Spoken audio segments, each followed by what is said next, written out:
Imagine this: you're alone in a library late at night. The air is thick with the scent of old paper and dust. The only sound is the occasional rustle of a turning page, but you're not the one who turned it. Libraries are meant to be places of knowledge, of quiet escape. But some books hold more than just words. Some shelves hide secrets that were never meant to be found. And sometimes, when you're deep in the aisles, lost in the silence, something is watching you. Tonight, we're diving into 5 disturbing true library horror stories. Stories that prove that some books should never be opened, some whispers should never be followed, and some places should never be explored alone. Stay with us until the end, if you dare. And if you've ever had a creepy experience in a library, let us know in the comments. Now, let's begin the journey of fear. The library was nearly empty when I found it. A dusty old book, wedged so tightly between the shelves that it seemed like it didn't want to be discovered. No title on the spine, just a strange, embossed symbol on the cover. Something like an eye, or maybe a spiral. It shimmered under the dim library lights, and when I ran my fingers over it, the leather felt warm. Almost like skin. I hesitated, but then pulled it free. Dust puffed into the air, making me cough. The book was heavier than it looked. I carried it to a nearby table, my sneakers squeaking against the polished floor. The library smelled of old paper, glue, and something faintly metallic, like rust. A few other people sat at distant tables, hunched over their own books, lost in words. I flipped the book open. The first page was blank except for a name, scrawled in shaky black ink. My name. I swallowed hard. The ink looked fresh, as if someone had written it just moments ago. I glanced around, my skin prickling. The librarian, an old woman with thin glasses, sat at the front desk, typing something. Nobody was watching me. I turned another page. The words were familiar. I read faster, my pulse quickening. It was describing me. My job, my apartment, even my childhood memories. The way I used to climb the oak tree in my backyard and pretend it was a spaceship.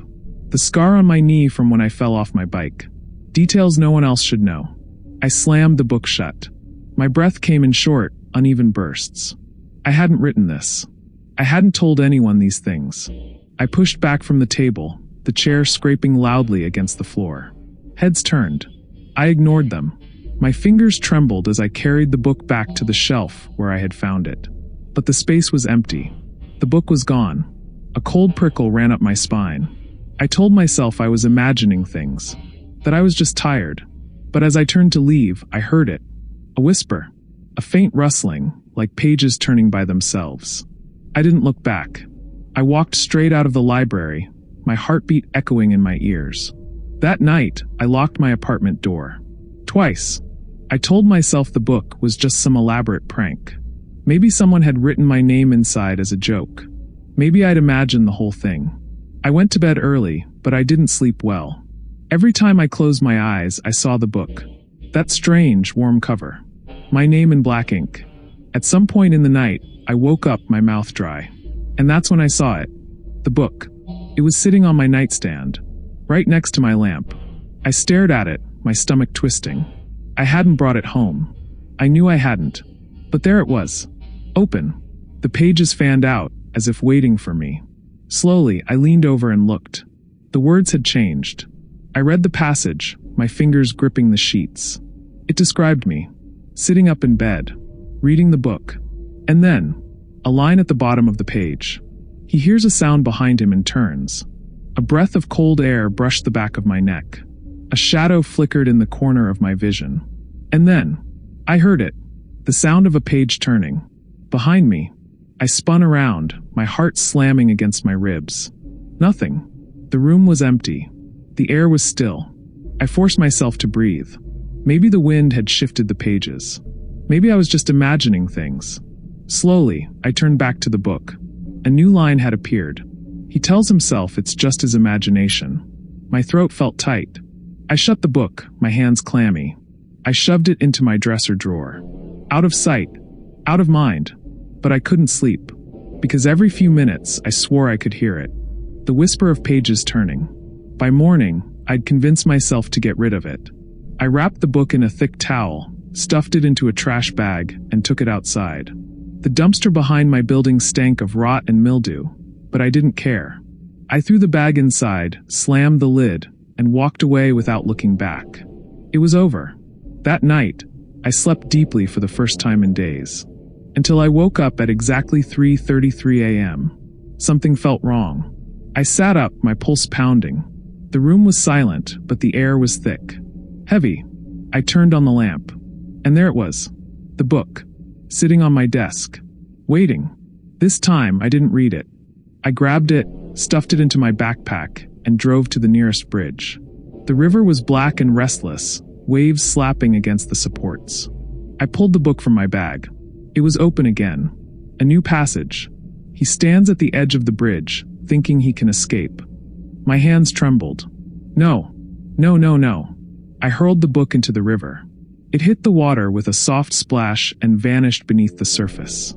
For the first time in days, I let out a breath. It was over. I went home. I slept. And when I woke up the next morning, the book was on my pillow. Open. The new passage was short. He finally understands. My stomach twisted. Underneath that line was one more sentence. The book was never reading him.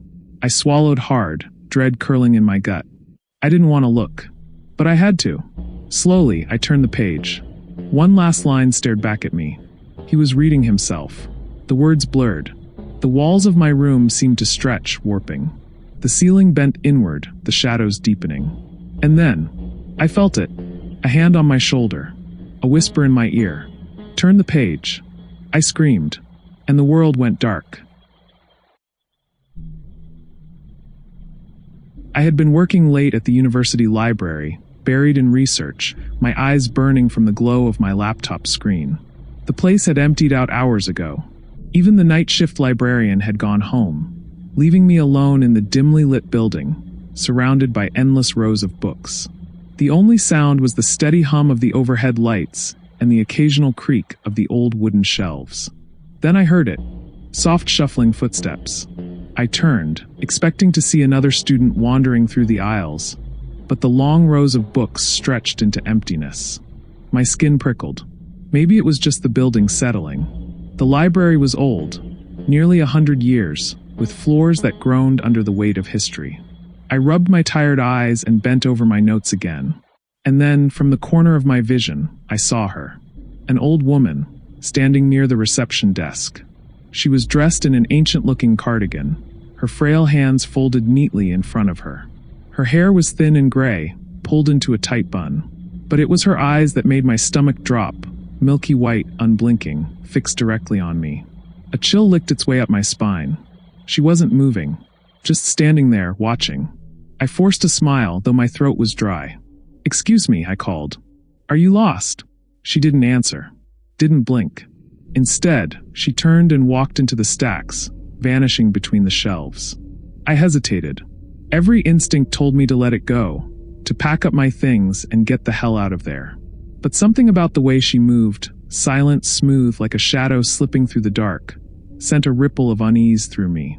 I stood slowly, my chair scraping against the tile floor. "Ma'am," I called. No answer. I took a few steps forward, peering down the aisle where she had disappeared. Nothing. Just books and dust. A faint, musty scent filled the air. Like old paper, and something else. Something rotten. The silence pressed against my ears, thick and unnatural. I turned back to my desk, telling myself I was imagining things. But the unease stayed with me. Later, when I mentioned it to the head librarian, her face went pale. "That's impossible," she whispered. I frowned. "What do you mean?" She didn't answer. Instead, she turned and pointed to the far wall, where an old, faded portrait hung in a wooden frame. My stomach flipped. It was her, the woman from the stacks. "She was the head librarian here," the woman said quietly. "Died in 1973. A heavy silence settled between us. I left the library that night and never returned after dark. But she wasn't done with me. The nightmares started soon after. I'd wake in the middle of the night, gasping. The image of those milky white eyes burned into my mind. In my dreams, I was back in the library, wandering the empty stacks. Books surrounded me, towering and endless, their spines cracked with age. And she was there, always there, watching, waiting. Some nights she whispered my name. Other nights, I'd hear the rustling of pages, though no one was touching them. And once, just before waking, she reached for me. Her fingers were cold as paper, brittle as old parchment, and when she touched my skin, I felt something shift inside me, something leaving. I woke up screaming. After that, I avoided the library altogether. I switched study spots, worked from my dorm, stayed in crowded coffee shops where the hum of conversation drowned out my thoughts. It didn't help, because she found other ways to reach me. One evening, I was in my room, typing up a report, when my laptop screen flickered. For a second, I thought it had shut off. But then, the library catalog appeared. I hadn't opened it. I hadn't even been near the website. The search bar was empty. My hands hovered over the keyboard, a sick feeling twisting in my gut. Then, letter by letter, words began to appear. Come back. The cursor blinked. I slammed the laptop shut. My heart was hammering, my breath uneven. It had to be a glitch. A virus. Maybe some leftover page had reloaded from a past session. But deep down I knew better. She wanted me back. And she wasn't going to stop. That night, I dreamt of the library again. Only this time, I wasn't alone. Other people moved through the stacks, dozens of them, their faces blurred, their eyes vacant. Students, professors, strangers I didn't recognize. They shuffled through the aisles like sleepwalkers, their hands trailing over the books. And at the center of it all, she stood waiting. Her white eyes found mine, and she smiled. I wanted to run, to wake up, but my feet wouldn't move. She raised a single, bony finger, beckoning. Then the whispers started. Soft at first.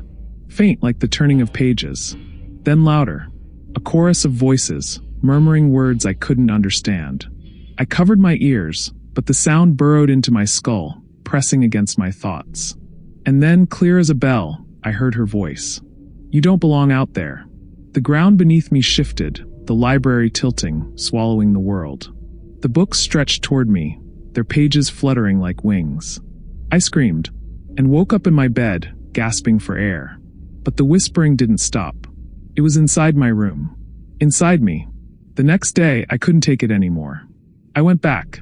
The library loomed before me, its stone facade gray against the cloudy sky.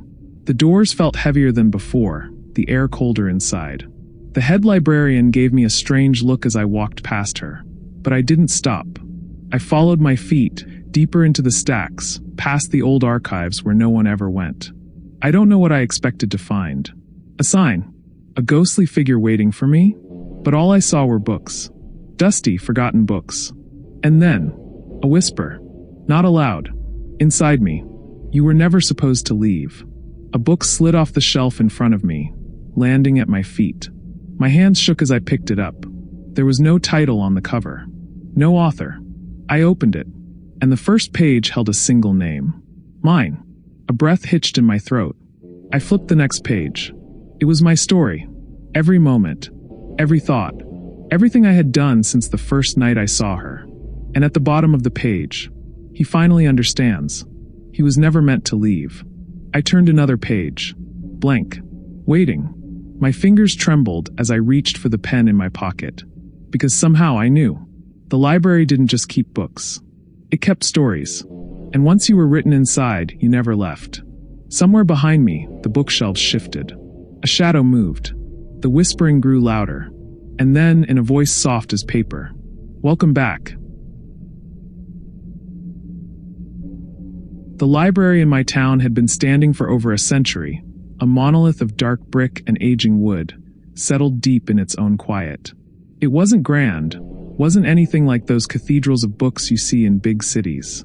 It was small, intimate, the kind of place where the air was thick with the scent of yellowed paper, ink, and time. I had spent years there, first as a child, then as a teenager, and now, at 28, I still visited often. Something about it felt like home. Safe. Familiar. Until the night it didn't. Until the night the library felt wrong. I was alone, or at least I thought I was. I had been browsing the stacks in the farthest corner of the library, where the oldest books gathered dust, and time seemed to move slower. I liked it there, where no one bothered you, where the world outside didn't exist. Then I heard it. A whisper. Soft. Faint. At first, I thought it was just the building settling, the kind of sounds old places make when no one's around. But then it came again. A voice. Dry, raspy, curling through the air between the shelves. Help me. I turned so fast my shoulder hit the bookshelf. A book wobbled and slid to the floor with a dull thump. My breath came shallow. I glanced around. Nothing. The library was supposed to be empty. I had checked in with Mrs. Calloway at the front desk when I arrived. She had given me her usual tight-lipped nod, muttered something about locking up soon, and disappeared into her office. I was alone. Wasn't I? Then I heard it again. Closer. Help me. The whisper wasn't just noise. It was a plea. The air around me suddenly felt colder, the kind of cold that creeps into your bones, that makes the hairs on the back of your neck rise. I turned my head, scanning the shelves, my heartbeat an uneven rhythm against the silence. And then, a book slid forward from the shelf. All by itself. It didn't fall, didn't tumble, just moved, like someone was pulling it forward. A sharp, ice-cold feeling crawled up my spine. I stared at the book, my fingers twitching. Some deep, buried part of me screamed not to touch it. But I did. My hand trembled as I reached out and pulled the book free. The moment it left the shelf, the whispering stopped. The silence was thick, pressing in like a held breath. I looked down at the book. It was old, too old. Bound in worn black leather. No title. No author. The cover was smooth and cold to the touch, like stone. Slowly, I opened it. A single newspaper clipping slipped out, yellowed and brittle with age. I bent down and picked it up, my eyes scanning the faded text. The headline made my stomach drop. Local boy vanishes in library, body never found. I swallowed hard. The article was from 1971. It told of a boy 9 years old who had come to the library one evening and never left. No one had seen him leave. No one had heard a sound. He had simply disappeared. His parents had searched. The town had searched. But he was never found.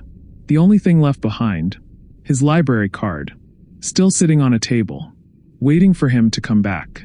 A legend had grown around the story. People said if you were alone in the library, if you stood in the oldest section of shelves and listened closely enough, you could hear him, whispering, asking for help. I turned the clipping over. There was handwriting on the back, scrawled, shaky, desperate. Don't leave me here. I let out a shaky breath. My hands were cold. And then, just beside my ear, so close I could feel it, don't leave me here. I froze. The lights flickered. A shadow moved between the shelves, just at the edge of my vision. I turned my head slowly, every nerve in my body screaming to run. And then I felt it. A hand. Small. Icy. Gripping my wrist. I gasped, jerking backward. My chest seized, my heart pounding so hard it hurt. But there was nothing there. Nothing except a dark handprint burned into my skin. I dropped the book. It hit the floor with a thud. The whispering exploded. Not just one voice now. Many. Crying out. Pleading. Books tumbled from the shelves, pages fluttering wildly.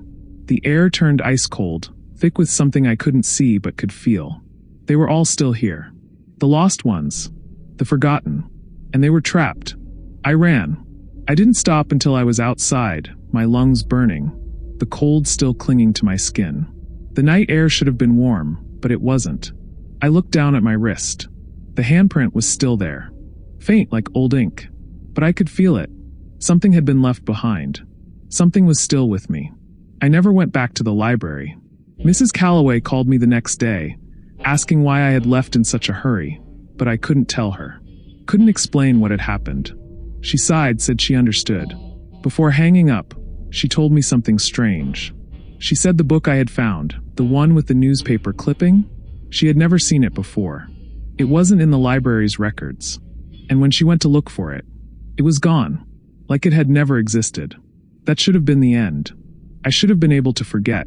But some nights, when the house is quiet, when the world is still, I hear it. A whisper. Soft. Close. Don't leave me here. The library was old. Older than the town itself, people said. The bricks were dark with time, the wooden floors groaned beneath every step, and the air carried the scent of aged paper and something deeper, something hidden. I had been working there for almost a year, a quiet job perfect for someone like me. I didn't mind the silence, didn't mind the solitude. In fact, I liked it. But there was one thing about the library that never sat right with me. The locked room. It was in the farthest corner of the library, past the reference section, past the rows of forgotten books. A plain wooden door, with a tarnished brass handle. No sign, no window, and no one ever talked about it. The few times I had asked, the answers were always the same. Storage, Mrs. Wallace, the head librarian, had said, her voice clipped. Nothing important. Just old supplies, another librarian muttered once, eyes darting away. But they were lying. I could tell by the way their voices went tight, the way their eyes flicked toward the door, as if expecting something to come through it. That night, I was working late.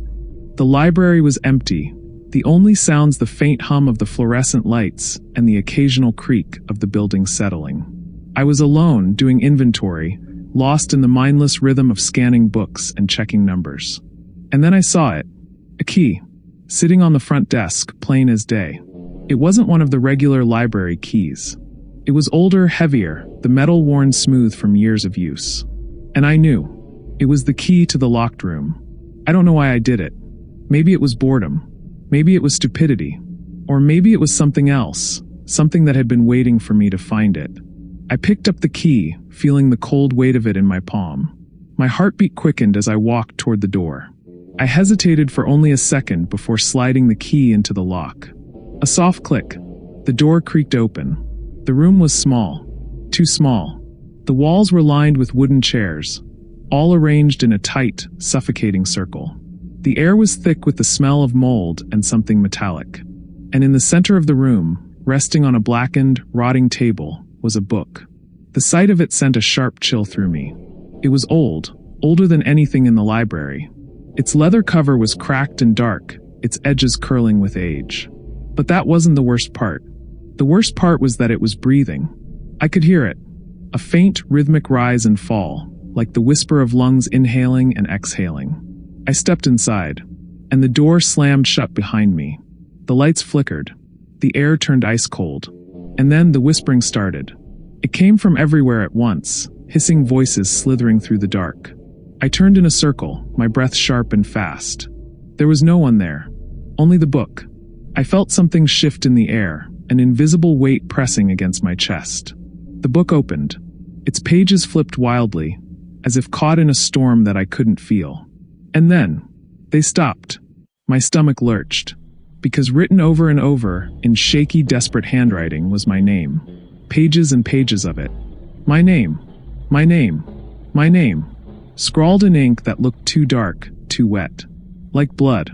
I tried to move, tried to step back. But then I felt it. A breath. Right behind me. Hot. Damp. Close. A voice so low it barely existed. We see you now. My body seized. A cold hand brushed my shoulder. I spun around, heart in my throat. But there was nothing there. Only shadows that shifted when I moved. The whispering grew louder, a chorus of voices rising, surrounding me. And then, the lights went out. I don't remember what happened next. I only know that one moment, I was in the room. And the next, I was outside, standing in the empty library, the locked door behind me. My hands were shaking. The key was gone. The whispering had stopped. But something was still there. Watching. Waiting. And every time I passed that door after that night, I could still hear them. Calling my name. The library was the oldest building in town. Not just old, ancient. The kind of place where the air hung heavy with dust and time, where the scent of yellowed paper never truly left your clothes. I had worked there for almost a year. It was an easy job, quiet. The night shifts were long, but I didn't mind. It was peaceful. Until the night it wasn't. Until the night I realized something else was in there with me. The reading room was my favorite place in the whole building. It had high ceilings, mahogany bookshelves, and long wooden tables arranged in neat rows. The overhead lamps cast a warm glow, turning the bookshelves into walls of shadow. But the real centerpiece of the room was the clock. It was massive, hanging on the far wall like a judge presiding over the space. An old brass thing, its face yellowed with age. The pendulum swung in slow, measured arcs. Tick, tock, tick, tock. I had listened to that sound so many nights that I barely noticed it anymore. Until that night. Until I saw the shadows. It started small. Just wrongness. I was sitting at one of the long tables, reading, when I noticed something out of the corner of my eye. A flicker of movement on the far wall. I turned my head. Nothing. But the unease settled in anyway. That kind of prickling sensation at the base of your skull, like when you think someone's standing right behind you. I glanced at the clock. The pendulum swung, smooth and steady. But the shadow it cast didn't move with it. It should have swayed in time with the pendulum. But it didn't. It stretched in the wrong direction. I frowned, rubbing my eyes. A trick of the light. Maybe the overhead lamps were casting strange reflections. Then the shadows began to crawl. At first, I thought I was imagining it. The dark shapes stretched, inching across the walls in jerky, unnatural movements. Like something shifting beneath them, something alive. I felt my pulse quicken. I turned my head, just a little, to test something. The shadows didn't react to the movement of the clock. They reacted to me. Like they knew I was watching. A whisper drifted through the silence. Low, dry, almost unintelligible. I swallowed hard. It was probably the wind outside. Or the pipes. But then the whispering grew louder. It wasn't coming from outside. It was coming from the walls. I pushed my chair back, the legs scraping against the wood. The shadows twitched. Not random movement, deliberate. Like they were reacting to me. Like they were aware. I should have run then. But I didn't. Because that's when the clock stopped. A single, final tick. Then nothing. The silence was instant and suffocating. Have you ever heard true silence? Not just the absence of sound. The absence of everything. Like the world had been cut away. I felt pressure in my ears, like I was deep underwater. The shadows stopped moving. Then slowly, one of them peeled itself away from the wall. I stopped breathing. It was tall. Wrong. A figure made of nothing but darkness, deeper than any shadow should be. Its edges flickered like smoke, like it wasn't really there. But I knew it was. Because I could feel it watching me. It leaned closer. A rush of air hit my ear, hot and damp. And then, a whisper. We see you now. I couldn't move. I wanted to run, wanted to scream, but my body was locked in place. The shadow reached for me. Not with hands. It didn't have hands. It had something. Tendrils. Fingers made of ink and smoke and night. If it touched me, I knew I wouldn't be me anymore. I would be part of the walls. Another shadow in the reading room. I tried to force a breath, tried to break the paralysis gripping my body. And then, the clock ticked. Once. Loud. Like a judge's gavel. And everything snapped back. The whispering stopped. The shadow recoiled, slithering back into the darkness. The air rushed back into my lungs, and suddenly I was gasping, choking on it. I pushed myself up from the chair so fast it toppled over. My legs barely worked. But I ran. I ran out of the reading room, past the bookshelves, through the darkened halls. The library doors groaned as I shoved them open, the night air cold and sharp against my burning skin. I didn't look back. I didn't want to see if the shadows were still watching. I never worked the night shift again. I never stepped foot in that reading room after dark. But sometimes when I pass by the library, I catch a glimpse through the tall glass windows. And I swear I see them. The shadows. Moving when they shouldn't be. Watching. Waiting for me to come back.